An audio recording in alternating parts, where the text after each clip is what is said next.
Welcome back to the Recplex in Pleasant Prairie, Wisconsin. Kyle Smith with Josh Sperber. Well, Josh, it's been a month since you've done some play-by-play, and now you're back at it. What do you feel?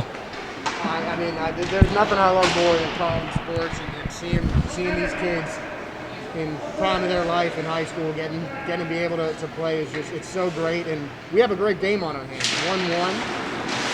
Even a couple of penalties, but each team with significant chances on that. Going goalie play and the defense has had a couple of minor mistakes, having no scoring so far.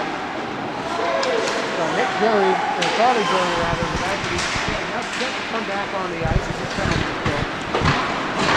He will instantly be subbed out for the goal scorer Jacob G. Long shot stopped by Mulholland. To the side. Oh!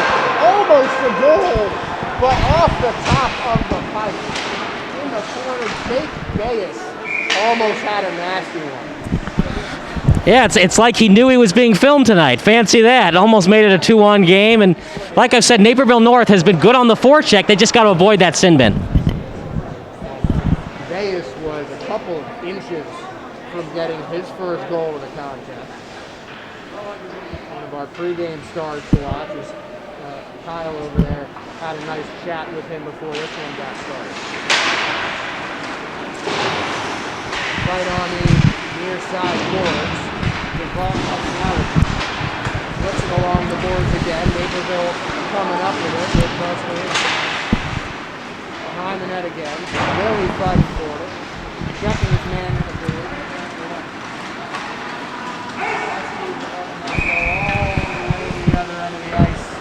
For an icing call. And a face off.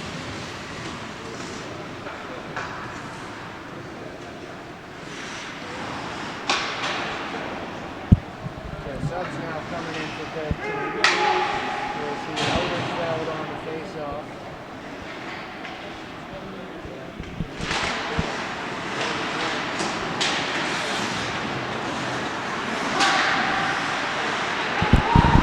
Hope moves that Feeney's got on the breakaway. Man back to Rusty Feeney looking to pass. Heavily towards the middle behind Elmer. The captain put him up with that. Last fighting forward was there. And now let's go back to Mulholland. Pass it back to Rapp. Rapp's got it on the near side board. Trickling away through the skate at Elderfeld. Now Huskies have it. Project in the back. Centering it towards the middle. Mulholland all over it. He's looking for the shot. A high shot, snagged out of the air by Mulholland. And Zach Mulholland makes another stop and forces the face-off. Well, here we go again. Naperville North getting that puck in deep and another chance to make it a 2-1 game. Bayes almost did. We'll see what happens here. Now playing with it on the ice is out. Elderfeld fighting for it. Out comes Upper. Now trying to sort it out down the left-hand side. Loses his man. Finds another one. Flips it back for Feeney. Picks up his defender's stick. Gurney was coming back for it. The Huskies control it. Gurney passes up and gets through it. And now Lombardi's got it down the left side. 2-on-1. Towards Zussman. Oh, and he mishandles it. Tyler Zussman almost had his second one. Another shot attempt stopped by Mulholland. Huskies fighting for it. Wheaton just fighting to keep that one out of the way of their goalie. And here comes Delaney. Pass behind Feeney. He can't control it. Now Lombardi's got it. Lombardi losing it with Eldersfeld on the defense. Back in that is Mulholland.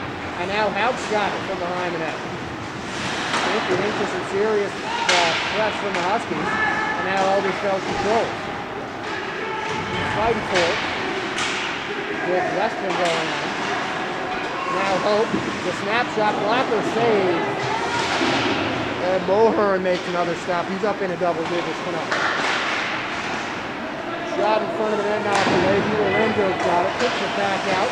Referees his hands for a penalty. So coming to the bench is Denker. Extra skater on now for Naperville North. And the Huskies controlling it now with the extra skater. And Wheaton West might be putting their third guy in the box. Hout takes it. into the box is going to be the Wheaton West captain, Benjamin Eldersville. His first time taking a penalty so far tonight, and a third power play for Naperville North. Still no power play goals, but we've seen a shorthanded one already. Yeah, sometimes you see that in a hockey game like this. Both teams know each other very well. They're familiar with their rhythm and what they like to do on the power play, so not so surprising that both teams are struggling to score on their respective power plays, but at the same time, this would be a golden opportunity for Naperville North to score. Big Day is taking and winning the face-off for Naperville North. Now Boscarino flips it around. He's got it back now. Dog flips it off his street. Ahead to Dennis Bayes. The shot deflected.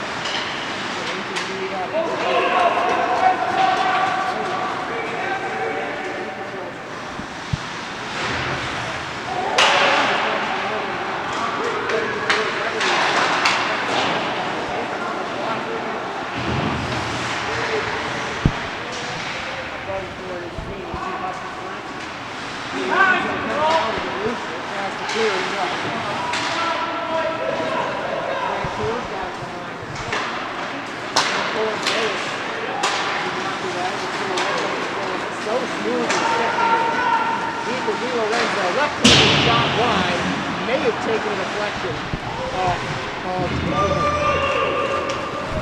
That one's going deep again. Danker controls it. No icing. Coach got it. That wholesale line changes for Wheaton West. Penalties for Paul. Come on, ref! Come on! What are you looking at, ref? But Bayes controls. He's got it in his right hand. Tries to backhand and loses it. Now Boris has it, not to the right. Right back to the Huskies. Pope has it right in front of us here in the broadcast. A slap shot, glove saved by Mulhern. Can't effectively clear it. The Bobcats are right in front of them, now behind. Knocks it all around the boards until Hope corrals it in the center of the ice. My shot, the shot blocked.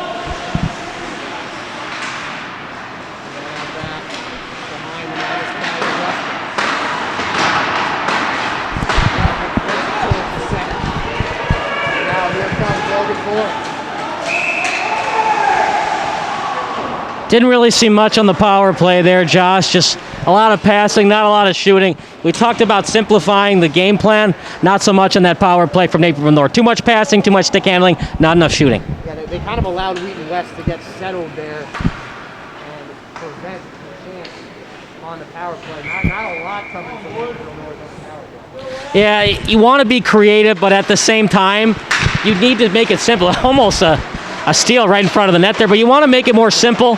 You see that by what Wheaton West did. That was a bad angle. It was a backhanded shot. But why not?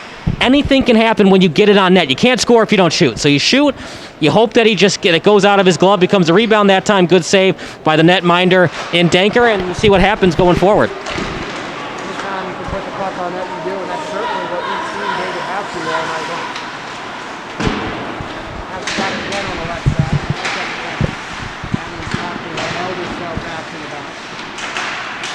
Out the corner, towards the middle of the net. Beats it, and a nice chest save from John Danker. Ice to his novice. But the ball still staying in front of the net. Under 11 now. That one goes ahead of the Huskies. The goalie now is out. He flicks it ahead, brought by Eldersville. Play that one back slow motion. There. Fans don't love it. Line changes coming on for both teams. Yeah, you can definitely sense it from the crowd. They're not too much of a fan of the linesman, and it's been a tough job for him, as you have seen it get a little bit more aggressive later on in the first period, going into the second period. But here's the problem with being an official. If you call it a penalty in the first period, you have to call it a penalty in the third period. And that's what they have to think about later on in this game. The offensive shot snuffed out by Jury. And now the Huskies controlling again. Di Lorenzo back behind the net. That flip is looking for Bayes. He couldn't find him. Boscarino's trying to get it. Some points ahead of him. Taking himself back on a great pass, what a better save by Sean Denker. Yeah, really more of just not being able to get that one-timer off. That's how staying in the weight room, getting lower on that pass and being able to one-time it, just couldn't get the shot off. A little bit delayed as a penalty called and Wheaton West setting a player to the box for the fourth time. You know, we really didn't talk about that, Josh. You know, you figured that these players would be more disciplined, happy to be back on this rink, happy they don't have COVID. A lot of penalties, a lot of silly penalties, and like I've said, some of them have been ticky-tack and could go either way. Let them play on, make the call, but why put yourself in that spot? Now you give Naperville North, who's dominated the forecheck most of this game, once again, the man advantage. I mean, except for that one out into the board, we haven't seen a lot of penalties that would be obvious to anyone. It's been a lot of the small stuff, like you said. Now Naperville getting aggressive on this power play and Mulholland cutting off the angle and making the glove stop. DiLorenzo's old man back for the Huskies, going to take off some of the white jerseys. Now DiLorenzo's going to take it himself, patient with a stick, trying to get it around Lilly, he cannot. And a shot on, that's Scott Bayless looking for it, trying for the backhand, and that's snuffed out. Now, I was just going to say, you notice that DiLorenzo was making a lot of toe drags, a lot of stick handling. I'm not so sure I would do that with so much more time remaining in the game, but if DiLorenzo trusts in his conditioning, then go ahead and do that. Just, it's a lot of skating and the puck not really going anywhere. I've seen a lot of that from him. He's certainly trusting his stick handling. The ball handling that, he's cracking into hope. Right forward, he knocks it up. Taking it to DiLorenzo. 1 on about 4. He's going to send it back down. Tries to pass it ahead to his long-term teammate. And Barty, or Ryan rather. Now DiLorenzo left side.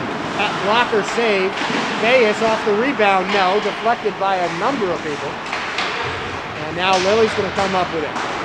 Fighting off some orange. I've definitely seen some adjustments from Mulholland. He looks more athletic, getting lower quicker, and making sure to make those pad saves and get those rebounds away from the slot. Hope's got it. Passing it out to the side. Shot by Zustin now. Zustin gets it again, and a nice little armpit save from Zach Mulholland. I actually think he did catch that with his armpit. As long as he's catching the puck with his armpit and putting on deodorant, then all's well, then ad's well, as Shakespeare would say. If he didn't have to wrote deodorant on, we're going to need to change pucks. But 8 minutes left in this second period. About at the halfway point. 10 seconds left on Delaney's penalty. Zustin fighting for it on the inside. Huskies are winning. Boscarino, one last power play attempt, knocked away.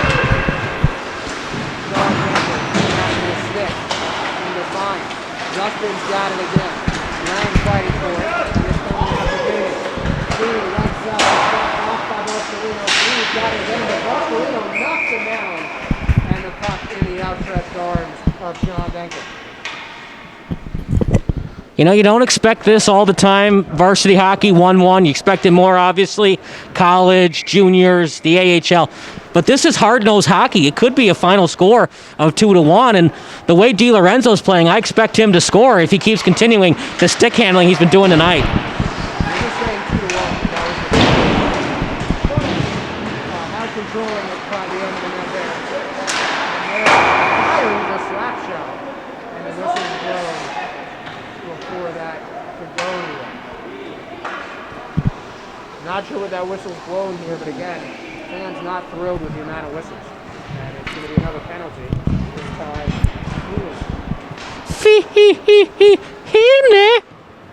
that's all I was thinking when I was doing press. I know, right? Mr. Feeney.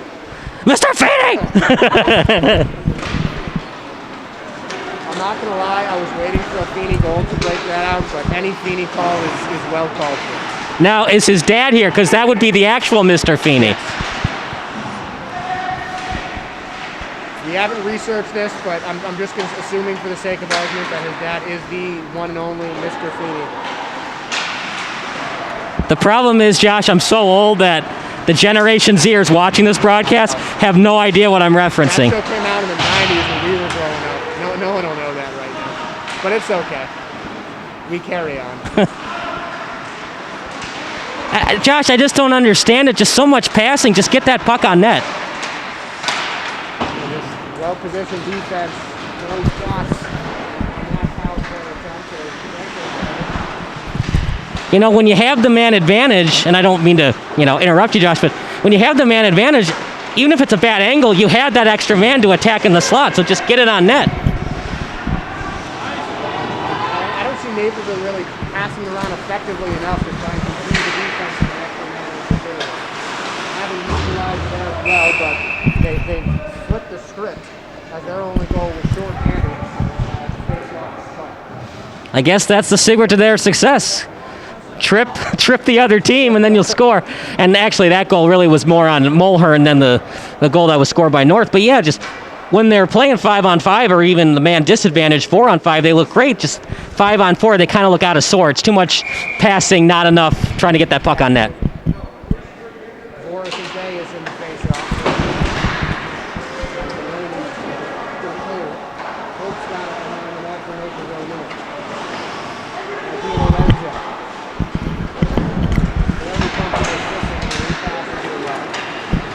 Flipped up ahead to Goff. Goff alone on the left side.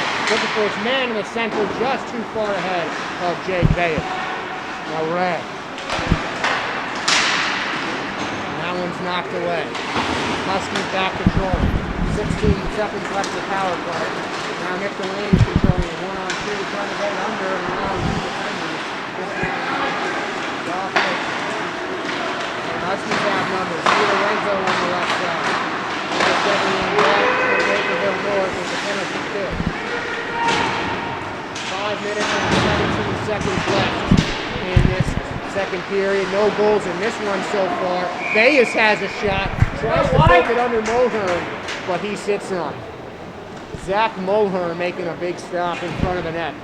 Score remains tied. Have yourself a period. Zachary Mulhern didn't look so good the first 5 minutes. Made the adjustments after giving up that goal with Naperville North shorthanded. He's looked great. Actually, in my opinion, he's looked a tad bit better than Denker the last 5 or so minutes. He's just been a lot more active than Denker. Well, that too. That always helps. And another save right on cue, almost as if he heard of it. Zach Mulhern stopped it off the stick as the ball cleared. And that's taken away. Naperville North tries to center it. No. And now Wheaton's going to take it. Wheaton West on the left side of the ice. Not losing it. Now it's behind the freshman net. Willie's got no time. Centering pass. Push off the spot. Oh, what a save, Sean Denker. And another block stop. A one-man show in the ice. And a couple of huge saves by Denker. Goldie's playing. Anything you can do, I can do better. Absolutely. A little bit of a lack of communication in front of the net. Why was a Wheaton West player so wide open in front? But that's why you have a goalie. You got to get it past that end line, and that time Wheaton West did it. Another penalty coming up, and at this point, Josh, I know that the officials have an important job, but just let them play on a little bit. I mean, it's getting to the point of it's not really a hockey game. It's which team commits less penalties before the final whistle is announced. In case anyone's counting, you're up to 11. That's number 6 from this is going in. 4.5 minutes in the second period.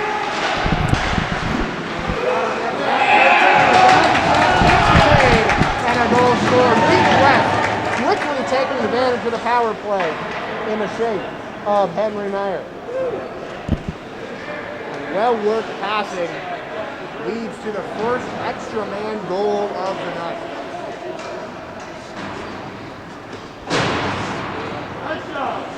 That only took about 10 seconds for Henry Meyer to put Wheaton West in the lead for the first time.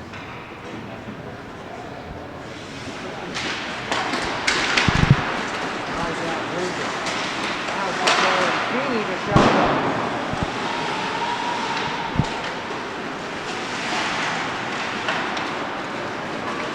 Now it's going ahead for the ball. He's almost all alone. No icing movement called. Couple guys giving chase, losing along the boards. Behind the bell, he's going to control it. Boscolino has it. Boscolino. Ahead. knocked off the boards. The ball flipped forward. That now controlling with Lily. He's going to take it away. Ron Lily. He is captain for Wheaton West. Taking by the right hand side. And a whistle blows again.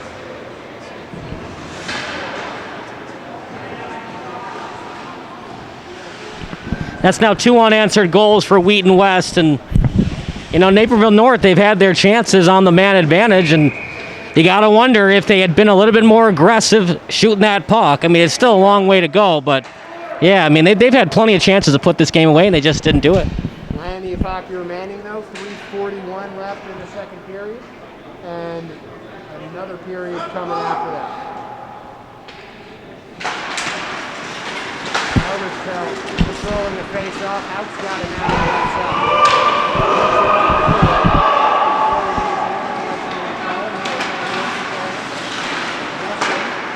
Toward the middle.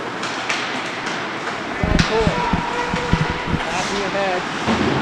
The goal scorer Tyler's up. Now Jack Justin moves it. Beanie's got it on the left side. Beanie along the wall. Jack Justin is going.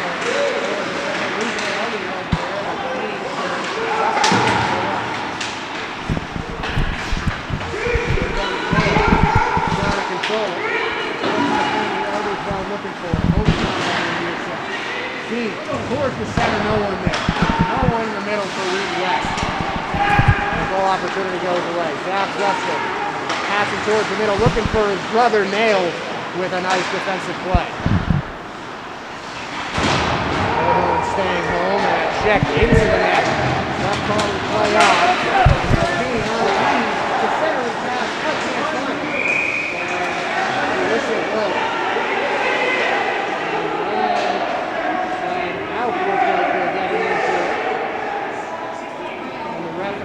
Teammates of each player getting in the middle because they're going to fight. Come on, Rang! But guess what, folks? Someone's going to get hurt! Now, Rang should be in the box, Josh, but it looked like the other player was chippy with him as well. You think it would be an even 4-on-3, and I'm still waiting for the other penalty. Right now, it's one penalty against North, which is Hope, and they're still talking about for Rang. Rang's in the box. It's Houck that is still on his team's bench and not in the counter box. And it looked like they were both equal parties now. We got 2 in the box for North, and I thought it was 56 Hope that went in originally. Hope and Rang are in the box for yeah. And the refs, I think, are discussing the fate of David Houck if he's going into the box with them. But for right now, it looks like Wheaton West has a 2-man advantage. That's hard to believe. I mean, because Wheaton West, the player, it was Houck, correct? That was a guy that was fighting with Rang. It was Houck and Rang that were fighting. Yeah. So why isn't that? Here we go. Yeah. Either you don't call it at all, or you put the other guy in the box. Well, it's Eldersfeld going into. He wouldn't have called it without the retaliation. This is bad refereeing. I think they should have just let him play on and not put those 2 in the box and just have Hope be in the box for a 2-minute minor. And now we got to get this all settled because we got 2 penalties for North, and they still haven't put Wheaton West penalty on yet. So while the refs are deciding how to do a quick move, I think I heard 5 minutes coming from one of the refs, but it's 2-1, 2 minutes and 30 remaining in the second period. Goals from Henry Meyer and Jacob Zima for Wheaton West. And the shorthanded goal from Tyler Sussman. Sussman that opened the score.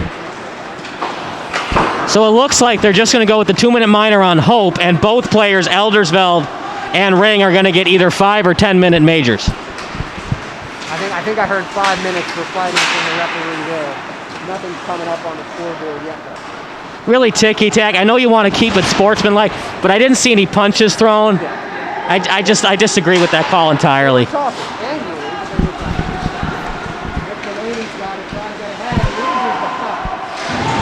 Now on the inside, forward by Farina, now Zima controlling, looking for his second, and he's got it.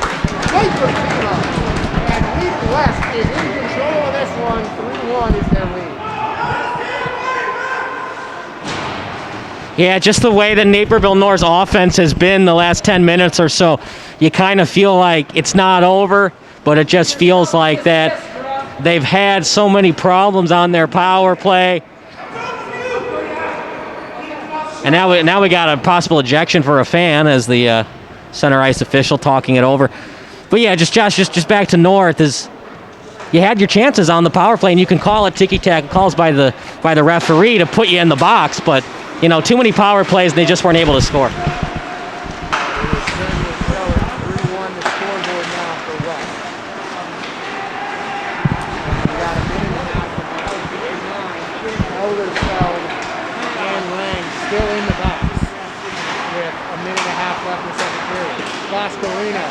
Knocking it forward, that's deflected away. Numbers coming forward for Wheaton. Losing his defender, the wrist shot deflected in, trickling into the net, and Wheaton West is poking his game wide open. Yeah, that should do it, unless we see an amazing comeback from North. And they would have to completely change their offensive scheme because the passing, their lanes and the separation they're getting is just not enough against this Wheaton West back check.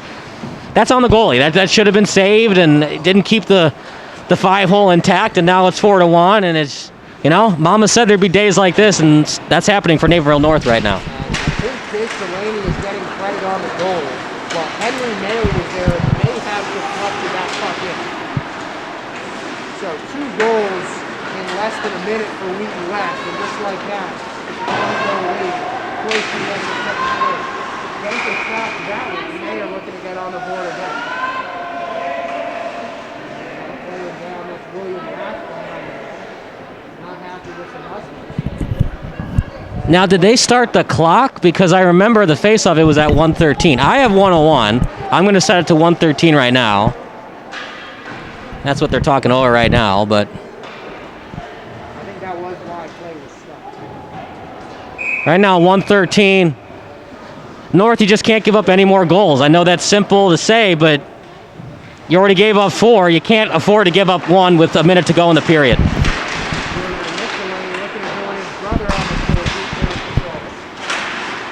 Nail's fighting for it. Nail to the boards on the left side. Lorenzo's going to try and take it himself. Poked away. Lorenzo's still looking for it. Fighting with the defenders. The wrist shot, no. Frank Poole sends it towards the center and it's taken away. Lima tries to take it up the ice, but loses. Yeah, a little bit of a delayed offside, and if you're North, hey, see if you can get away with it. Nothing else has worked thus far. North trying to take that bait. Another shot off the post. That's 2 for the Huskies. That have gone off that top right corner. This time it was Di Lorenzo, the shooter. I don't know if goalies hug the post, but Mulhern might have to do that tonight. He has been very lucky in a couple of shots. And Skanker leaving the ice for a penalty. And another player in the box as the 2 fighters may be released. Boy, this is going to be a timeout on the ice in 17 seconds. In the second period. If that was 5 minutes, that was the fastest 5 minutes I've ever had. 5 minutes. So they went into the box with 2.5 minutes in the second period. I guess the refs say that they've learned their lessons. But now in the box is number 35. I don't know the record for penalties in an AHAI game, but this is definitely getting up there. And at what point does it get like everything's a penalty? And I get that you want to keep the kids safe, but this just doesn't seem like real hockey right now. Penalty trackers at about 13, I guess 14 or 15 if you're including 1 penalty each for the fighting. But another power play, only 17 minutes of that for Naperville North is coming in to this second period as we're under 10 seconds now.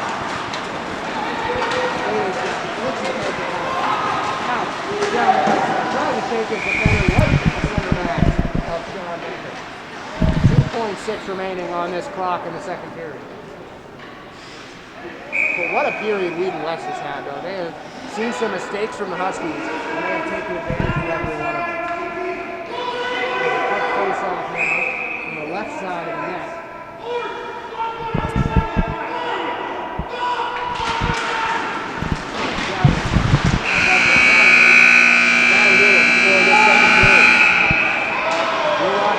Broadcast Solutions as the refs try to push back the Husky play.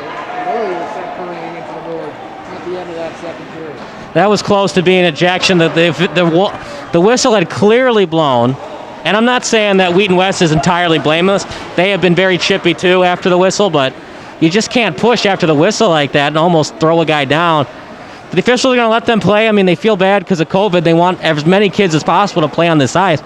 But it's become more about fighting and after the whistle than scoring goals. And if that's the case, Josh, there's a chance this game might not finish the full 17 minutes of the third period. I certainly hope that they don't miss any kind of hockey. Certainly been an exciting game so far. 2 goals coming late in that second period. There were 3 goals in total, breaking the game open 4-1 for Wheaton West. You're watching the Sports Broadcast Solutions, the broadcasting network for everyone. We'll be back with a third period of hockey right after this.